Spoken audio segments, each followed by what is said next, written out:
மேகதாது அணை விவகாரத்தில் தமிழக முதல்வர் ஏன் வாய் திறக்கவில்லை? சுவாமி தரிசனம் மட்டும் செய்துவிட்டு வந்துவிட்டார். தமிழகத்தில் உள்ள தனியார் பள்ளிகளில் 3 மொழிகள் கற்பிக்கப்பட மாட்டாது என தமிழக அரசு அறிவிக்க தயாரா? பாதுகாக்கப்பட்ட வேளாண் மண்டலங்களில் மாநில அரசு அனுமதியின்றி மத்திய அரசு ஒன்றும் செய்ய முடியாது. திமுகவின் 2.0 தான் தாவேகா. ஒரு மாதத்தில் பல ஆயிரம் கோடி தொழில் முதலீடுகள் வேறு மாநிலங்களுக்கு சென்று விட்டது. பாஜக மாநில செய்தி தொடர்பாளர் நாராயணன் திருப்பதி காட்பாடியில் தெரிவித்துள்ளார். வேலூர் மாவட்டம் காட்பாடியில் தனியார் திருமண மண்டபத்தில் பாரதிய ஜனதா கட்சியின் நிர்வாகிகள் கூட்டம் மாவட்ட தலைவர் தசரதன் தலைமையில் நடைபெற்றது. இதில் மாநில செய்தி தொடர்பாளர் நாராயணன் திருப்பதி கலந்து கொண்டார். இதில் இளங்கோவன் உள்ளிட்ட பாஜக நிர்வாகிகள் திரளானோர் இக்கூட்டத்தில் கலந்து கொண்டனர். இதில் மாநில செய்தி தொடர்பாளர் நாராயணன் திருப்பதி செய்தியாளரிடம் கூறுகையில், மேகதாதுவின் குறுக்கே கர்நாடக அணை கட்டும் விவகாரத்தில் கர்நாடகாவில் உள்ள காங்கிரஸ் பாஜக இணைந்து செயல்படுவதாக குற்றச்சாட்டிற்கு பதிலளித்து கூறுகையில், மேகதாது விவகாரத்தில் காங்கிரஸ் கர்நாடகாவில் நடக்கும் உட்கட்சி பிரச்சனையில் தமிழகத்திற்கும் கர்நாடகாவிற்கும் பகைமையை கர்நாடக முதல்வர் சிவக்குமார் ஏற்படுத்துகிறார். இந்த ஒரு காரணத்திற்காக தமிழக முதல்வர் ஜோசப் விஜய் காங்கிரசுடன் ஒட்டும் வேண்டாம், உறவும் வேண்டாம் என தூக்கி எறிந்திருக்க வேண்டும். நான் தூய சக்தி என அவர் சொல்வாரே, ஆனால் காங்கிரஸ் கூட்டணியை தூக்கி எறிய வேண்டும். கடந்த 5 ஆண்டுகளாக மேகதாது பிரச்சனை செல்கிறது. பாஜக ஆட்சியில் கர்நாடகத்தில் எடியூரப்பா தமிழகத்தின் அனுமதி இல்லாமல் அணை கட்ட முடியாது என்றார். மேலும் மேகதாது மட்டுமின்றி காவிரியில் அணை கட்ட வேண்டும் என்றால் தமிழகத்தின் அனுமதி இல்லாமல் கட்ட முடியாது என மத்திய அரசு தெளிவாக சொல்லியுள்ளது. மேலும் உச்சநீதிமன்ற உத்தரவுக்கு ஏற்ப காவேரி மேலாண்மை வாரியம் கர்நாடக அரசிடம் நாங்கள் மேகதாது அணை கட்ட அனுமதிக்க முடியாது என தெளிவுபடுத்தியுள்ள போது சிவக்குமார் பொய் சொல்லியுள்ளார். ஆனால் முதல்வர் ஜோசப் விஜய் சுவாமி தரிசனம் செய்தார். ஏன் சிவக்குமாரை பார்த்து இதையெல்லாம் செய்யக்கூடாது என கேட்கவில்லை. தலைகீழாக நின்று மூக்கால் தண்ணீரை குடித்தாலும் மேகதாதுவில் கர்நாடக அணை கட்ட முடியாது. பாஜகவில் இருந்து அண்ணாமலை விலகியது அவருக்கு தான் நஷ்டம். பாஜகவில் இருந்து யார் விலகுகிறார்களோ அவர்களுக்கு தான் நஷ்டம். பாஜகவுக்கு எந்த நஷ்டமும் கிடையாது. தமிழகத்தில் மும்மொழி கொள்கை திட்டம் ஏற்றுக்கொள்ளப்பட மாட்டாது என்று பள்ளிக்கல்வித்துறை அமைச்சர் சொல்லியிருப்பது குறித்த கேள்விக்கு பதிலளித்த அவர், திமுகவின் அமைச்சராக இருந்தாலும் தாவேக அமைச்சராக இருந்தாலும் சரி, மும்மொழி கொள்கை ஏற்றுக்கொள்ளப்பட மாட்டாது என்றார். தமிழகத்தில் உள்ள அனைத்து தனியார் பள்ளிகளிலும் மும்மொழி கொள்கை, தனியார் மெட்ரிக், சிபிஎஸ்இ எங்கும் கற்றுக் கொடுக்க கூடாது என உத்தரவு போடுங்கள். அதிகாரிகள் குழந்தைகள் தனியார் பள்ளியில் படித்து 3 மொழியை படிக்க வேண்டும். மற்றவர்கள் யாரும் அரசு பள்ளியில் 3 மொழி படிக்கக்கூடாது என்று சொல்கிறார்கள். காங்கிரஸ், விசிக, கம்யூனிஸ்ட் எல்லாம் பாஜக மீது உள்ள அச்சத்தில்தான் தாவேகாவுக்கு ஆதரவு தெரிவித்துள்ளனர். பாதுகாக்கப்பட்ட வேளாண் மண்டலங்களில் மாநில அரசு அனுமதி இல்லாமல் ஹைட்ரோ கார்பன் திட்டத்தை நிறைவேற்ற முடியாது. கேஸ் சிலிண்டர் கிடைப்பதில்லை என்றால் கிடைக்கவில்லை என்று சொல்கிறார்கள். ஆனால் சில இடங்களில் இயற்கை வளங்களை பயன்படுத்தி ஹைட்ரோ கார்பன் எடுக்கின்றனர்.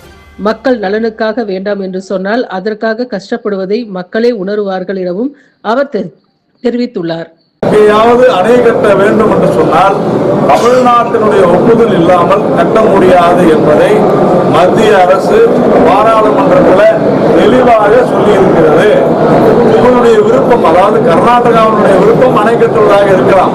ஆனால் சட்ட ரீதியாக அது முடியுமா என்றால் முடியாது.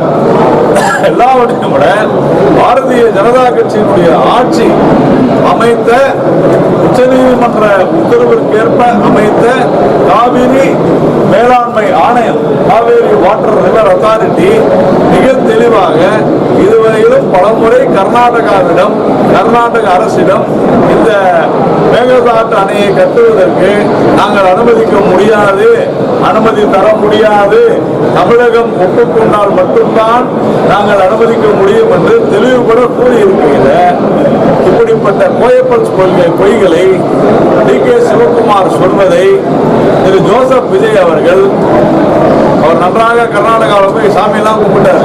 ரொம்ப மகிழ்ச்சியா இருந்துச்சு நம்முடைய முதலமைச்சருடைய அந்த விஜயம். அப்படியே பெங்களூருக்கு போய் அவர முதலமைச்சரை பார்த்து, ஏன் நித்தி ஆயோக்ல போய் ஏன் நீங்க இதெல்லாம் கேட்கலன்னு கேட்கிறாங்க. ஏன் டி.கே. சிவகுமாரை பார்த்து இதெல்லாம் செய்யக்கூடாதுன்னு சொல்லல அப்படின்றதுதான் நம்முடைய கேள்வி.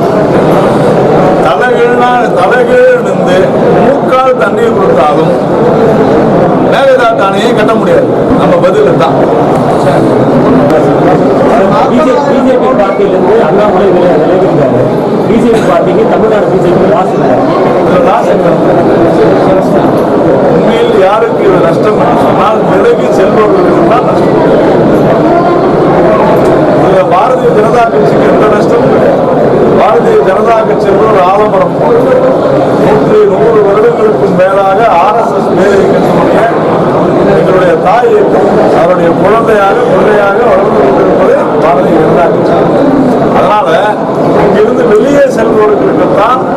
இதுல நஷ்டம் அதிகமாகுமே தவிர நமக்கு எந்த விதமான பாஜகவிற்கு யாராலும் எந்த காலத்திலும் நஷ்டம் வராது.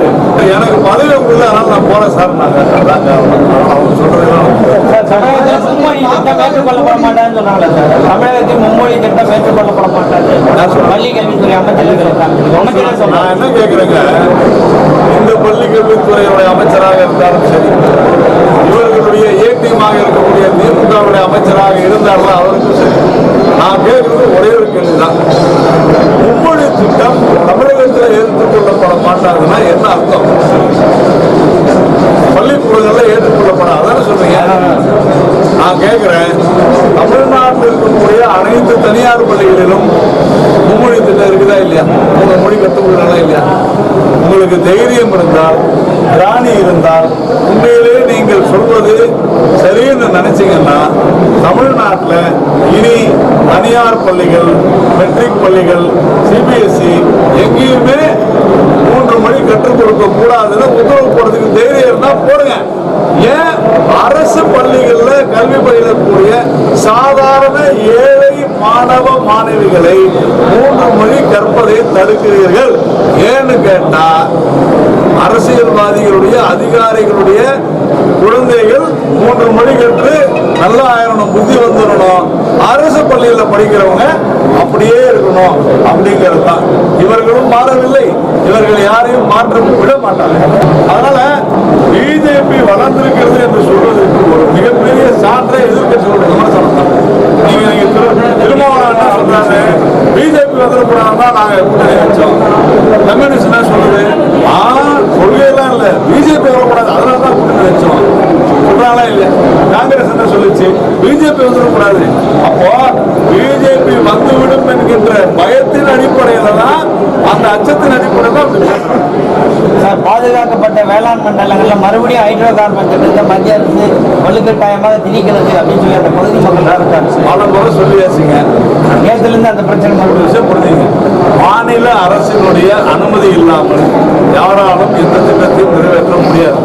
மத்திய அரசும் ஒன்றும் செய்ய முடியாது. ஆனால் ஒரு பக்கம் என்ன சொல்றாங்க, பெட்ரோல் கிடைக்கலன்னா, எல்பிஜி கிடைக்கலன்னா ஐயோ எல்பிஜி கிடைக்கலன்றாங்க. இன்னொரு பக்கம் நம்ம நாட்டில் இப்போ ஹார்மோஸ் முனையில பிரச்சனை இருக்குது. இப்போ நம்ம நாட்டிலே அதற்கான இயற்கை வளங்கள் இருக்கும் பொழுது நாங்கள் அதை பயன்படுத்த விட மாட்டோம் என்று சொல்வதும் தவறானது தான். ஆனால் சில இடங்களில் அது செய்யும் பொழுது மற்ற மாநிலங்கள் முன்னேறும் என்பதை கருத்தில் கொண்டு தமிழக அரசு முடிவெடுக்க வேண்டும். சில இடங்கள் அதற்கான உகந்த இடங்கள் பேசின்ஸ்ல தான் அது கிடைக்கும். எங்க கிடைக்குமோ அங்கதான் எடுக்க முடியும். வேணான்னு சொன்னா அது அவரவர்களுடைய முடிவுக்கு தான் நம்ம விடணும்.